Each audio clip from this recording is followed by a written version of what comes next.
Assalamualaikum warahmatullahi wabarakatuh. Salam sejahtera bagi kita semua. Mohon izin dalam kesempatan kali ini kami akan membahas tentang cuaca ekstrim yang terjadi di Provinsi Nusa Tenggara Timur pada tanggal 4 sampai 5 April 2021. Sebelumnya, kami ingin memperkenalkan diri terlebih dahulu. Kami dari kelas Meteorologi 5C. Kelompok kami terdiri dari 2 anggota, yaitu saya sendiri, Muhammad Trisha Saputra, dan rekan saya, Yanuar Yudatama. Pada video ini, pembahasan kami fokus pada kondisi atmosfer saat kejadian cuaca ekstrim dan mengapa hal itu bisa terjadi. Mari kita simak pembahasannya lebih lanjut.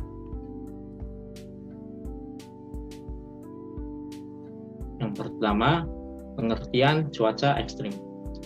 Cuaca ekstrim merupakan kejadian cuaca yang tidak biasa, yang dapat menimbulkan kerugian bagi kehidupan dan dapat mengancam keselamatan. Cuaca yang tidak biasa ini patut kita waspadai karena bisa terjadi kapan saja, mengingat dinamika atmosfer yang tidak menentu dan terjadi begitu cepat. Dan kita perlu mengantisipasi tanda-tandanya. Pengetahuan tentang cuaca penting untuk diketahui, terutama untuk langkah-langkah mitigasi bencana. Cuaca ekstrim ini sering menimbulkan berbagai macam bencana alam. Lalu, apa saja bencana akibat cuaca ekstrim? Cuaca ekstrim dapat menimbulkan bencana alam seperti banjir, jarak pandang yang pendek yang mengganggu, tanah longsor, pohon tumbang, kebakaran hutan, kekeringan, banjir bandang, gelombang tinggi, banjirop, dan lain sebagainya. Lalu, apa saja jenis cuaca ekstrim yang patut kita waspadai?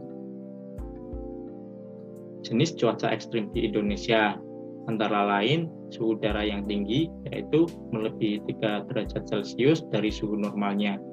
Kemudian jarak pandang yang rendah, yaitu kurang dari 1 km. Kemudian hujan lebat yang melebihi 50 mm per hari atau 24 jam. Kemudian fenomena angin puting beliung, angin kencang dengan kecepatan lebih dari 45 km per jam, dan fenomena hujan es. Kemudian apa penyebab terjadinya cuaca ekstrim tersebut? Penyebab cuaca ekstrim di Indonesia. Cuaca ekstrim di Indonesia disebabkan karena adanya gangguan atmosfer yang ditinjau dari skala global, regional, dan lokal.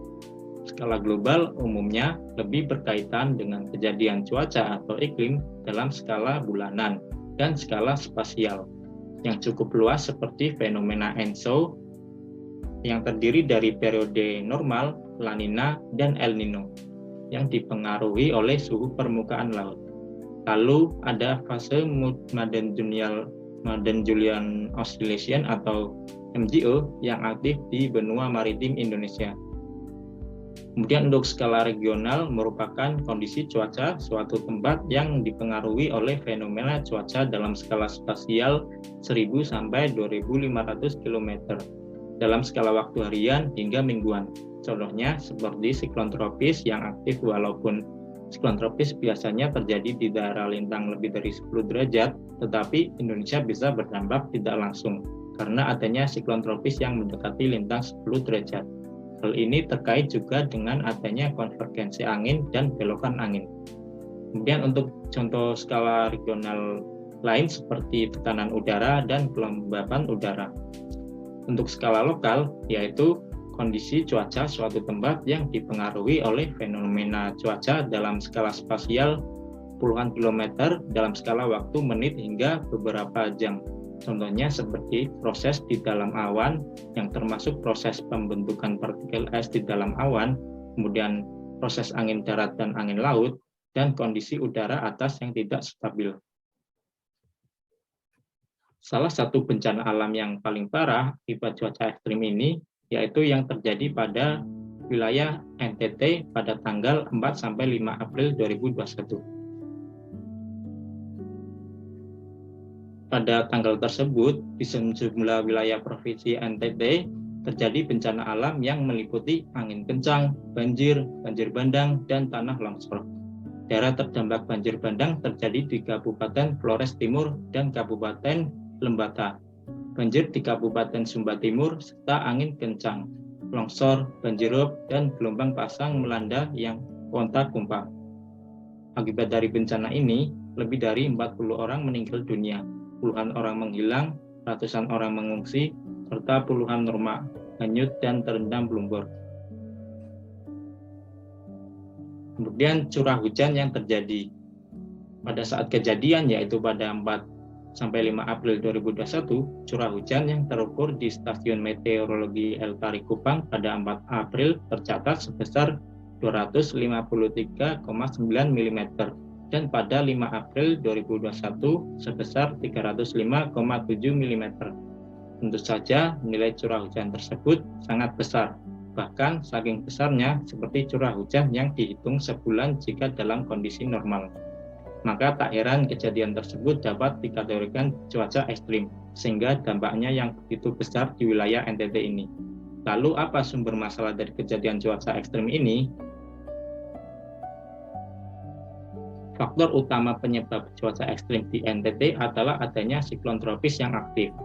Siklon tropis ini bernama siklon tropis Seroja. Bibit siklon ini tumbuh kemudian menjadi siklon tropis pada 5 April 2021 yang terpantau berada di Laut Sawu sebelah barat daya Pulau Timor dengan titik koordinat 10 derajat lintang selatan dan 122,7 derajat bujur timur.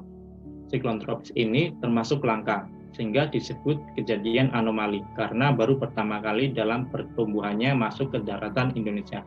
Pada umumnya, siklon tropis yang terjadi di Indonesia tidak masuk ke daratan.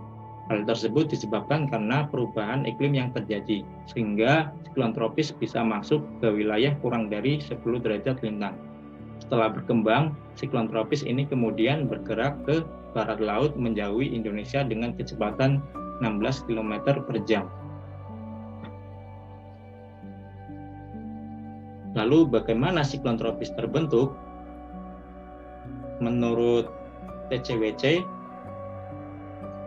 siklon tropis terbentuk dengan suhu permukaan laut yang hangat, yang akan menyebabkan sistem di area tersebut bertekanan rendah, yaitu kurang-kurangnya 26 derajat Celcius.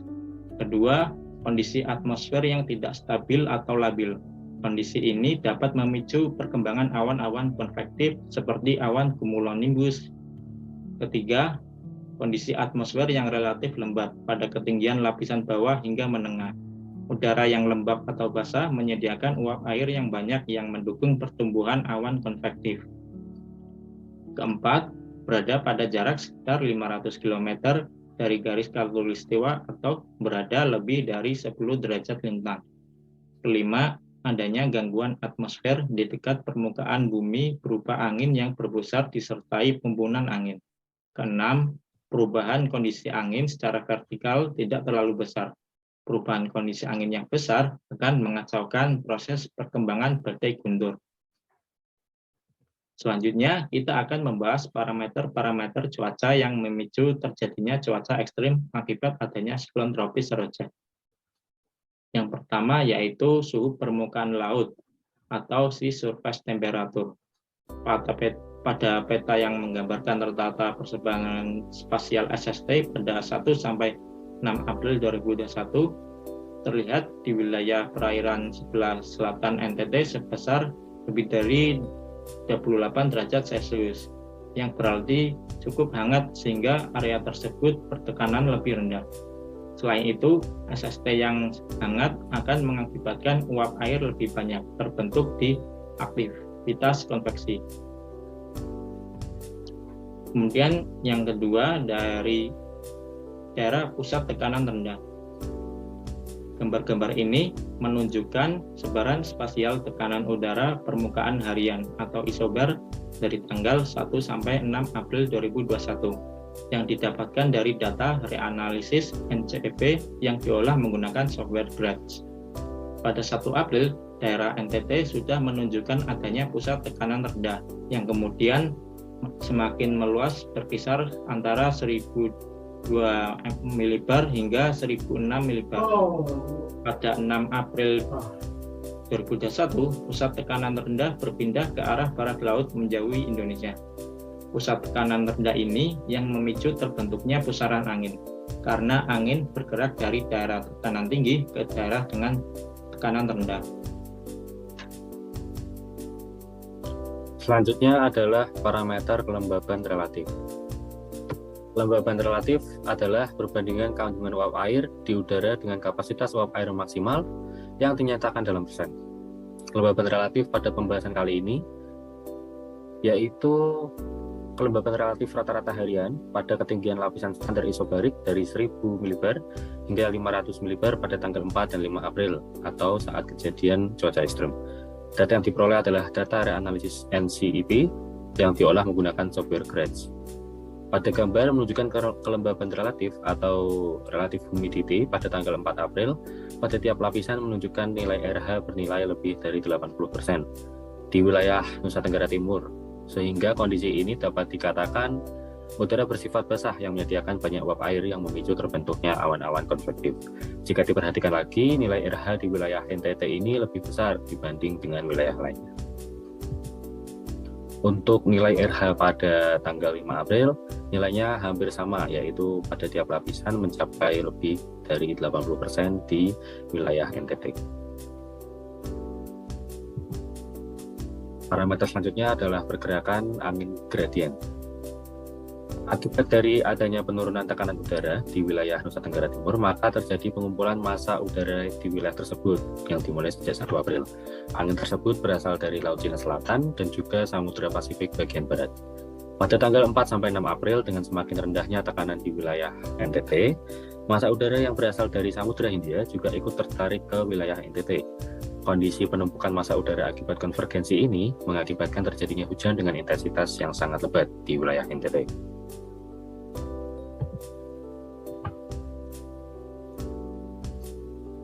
Fenomena global MGO juga berpengaruh dalam kejadian hujan lebat di wilayah NTT. Dilihat pada gambar, yaitu garis berwarna merah yang menunjukkan bulan April. Pada 1-5 April 2021, fase MGO berada di kuadran 5 atau wilayah timur kontinen, yang berarti aktif di wilayah Indonesia sehingga berpengaruh sangat signifikan. Selanjutnya, kondisi udara atas pada tanggal 3 April. Gambar di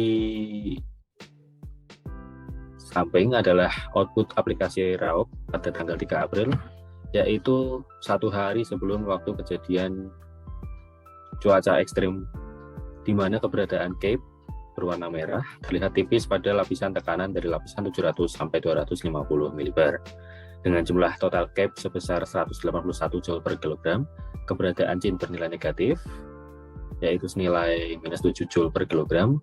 Wilayah tutupan awan mencakup hampir pada seluruh lapisan tekanan, yaitu dari lapisan 900 mbar hingga 5 mbar dengan karakteristik awan ordinary atau tidak memiliki inti awan. Stabilitas atmosfer pada tanggal 3 April 2021 dapat dilihat melalui nilai indeks stabilitas atmosfer. Berdasarkan data hasil pengamatan radiosonde tanggal 3 April 2021 pukul 00 UTC, nilai Cape terukur sebesar 181 Joule per kilogram, yang menandakan kekuatan atau energi untuk menciptakan suatu aktivitas konvektif sangat rendah. Nilai SWET sebesar 267,4 dan nilai total indeks sebesar 43,1, di mana sangat memungkinkan terjadinya badai guntur di wilayah tersebut. Hal ini didukung dengan nilai yang diperoleh dari indeks lainnya, yaitu K-indeks sebesar 38,4, yang menandakan persentase kemungkinan terjadi badai guntur sekitar 80 hingga 90%. Leaf index sebesar -0,8 menyatakan bahwa terjadi mekanisme pengangkatan atau updraft yang cukup kuat. Dari analisis indeks dan output RAOP pada tanggal 3 tersebut, disampaikan bahwa proses pembentukan awan sangat masif, namun tidak seluruhnya mencapai tahap pembentukan awan hujan, sehingga dapat berpotensi cuaca buruk untuk beberapa jam hingga beberapa hari ke depan. Gambar yang kami sajikan selanjutnya adalah output dari aplikasi RAOP pada waktu kejadian ekstrim, yaitu pada tanggal 4 April 2021, di mana keberadaan Cape berwarna merah terlihat pada lapisan tekanan dari lapisan 900 hingga 300 mbar, dengan jumlah total Cape sebesar 1121 Joule per kilogram, keberadaan Chin senilai -1 Joule per kilogram. Wilayah tutupan berada pada 900 sampai 250 mili, pada 150 mili, dan tersebar cukup merata di masing-masing tiap lapisan tropopause dengan karakteristik awan supercell. Serta tercatat juga keberadaan lightning pada ketinggian 600 sampai 500 mili, digambarkan dengan kotak berwarna kuning. Berkaitan dengan indeks stabilitas atmosfer pada tanggal terjadinya cuaca ekstrem, pengamatan radiosonde pada tanggal 4 April 2021 pukul 00 UTC terjadi perubahan signifikan dari indeks CAP, namun pada indeks yang lain tidak terjadi perubahan yang begitu berarti. Nilai CAP terukur sebesar 1121 Joule per kilogram yang mengindikasikan keberadaan aktivitas konvektif dan terjadi pembentukan hujan dalam kategori sedang hingga kuat. Nilai SWET sebesar 280,6 dan nilai total indeks sebesar 40,9, di mana sangat memungkinkan terjadinya badai guntur di wilayah tersebut. Hal ini didukung dengan nilai yang diperoleh dari indeks lainnya, yaitu K-index dan Leaf index, yang masing-masing senilai 37,7 dan minus 2,6, yang menunjukkan persentase kemungkinan terjadi badai guntur pada wilayah tersebut sebesar 80 hingga 90%, atau sangat memungkinkan terjadinya badai guntur. Dari analisis indeks dan output RAUB pada tanggal 4 tersebut, dapat disimpulkan bahwa kondisi atmosfer pada wilayah tersebut berada pada kondisi yang sangat tidak stabil dan tercatat keberadaan lightning dengan nilai CAP yang tinggi, menunjukkan bahwa terjadi hujan disertai guntur yang masif, dibuktikan dengan meluruhnya awan-awan CP pada wilayah tropopause. Selanjutnya, kondisi udara atas pada tanggal 6 April 2021. Keberadaan CAP tidak terlihat dengan jelas, dibuktikan dengan total CAP sebesar 37 Joule per kilogram dan CIN total sebesar minus 48 Joule per kilogram. Wilayah tutupan awan terlihat tidak menutupi keseluruhan atmosfer, di mana awan hanya tersebar pada lapisan bawah hingga tengah troposfer, yaitu pada 900 hingga 800 mili dan 450 hingga 350 mili, dan sedikit pada ketinggian sekitar 175 mili. Tidak tercatat keberadaan lightning dan dapat disimpulkan tidak terbentuk awan konvektif. Analisis indeks stabilitas atmosfer berdasarkan hasil pengamatan. Untuk nilai CAP senilai 37, yang jelas menunjukkan aktivitas konvektif sangat lemah. Nilai SWET sebesar 217,8, nilai TTI sebesar 34,2, indeks K atau K-index sebesar 27,2 dan Leaf index nilai 1,1, yang dalam garis besar menunjukkan tingkat kelabilan atmosfer pada wilayah tersebut dapat dikatakan rendah atau mendekati stabil, sehingga dapat disimpulkan pada tanggal 6 April 2021 peristiwa cuaca ekstrim pada wilayah NTT tersebut sudah berakhir dan sangat tidak dimungkinkan untuk terjadi aktivitas konveksi lanjutan karena kondisi atmosfer dikatakan dalam tahap mencapai stabil. Mohon izin, terima kasih kami sampaikan untuk siapa saja yang sudah menonton video ini. Selamat belajar, mohon maaf untuk segala kekurangan, dan semoga ilmu yang dititipkan Tuhan kepada kami dapat mempermudah kalian semua dalam mengkaji suatu kejadian cuaca ekstrim di masa yang akan datang. Saya Yanuar Datama dan rekan saya Muhammad Reza Saputra pamit undur diri. Wassalamualaikum warahmatullahi wabarakatuh. Sampai jumpa di video berikutnya.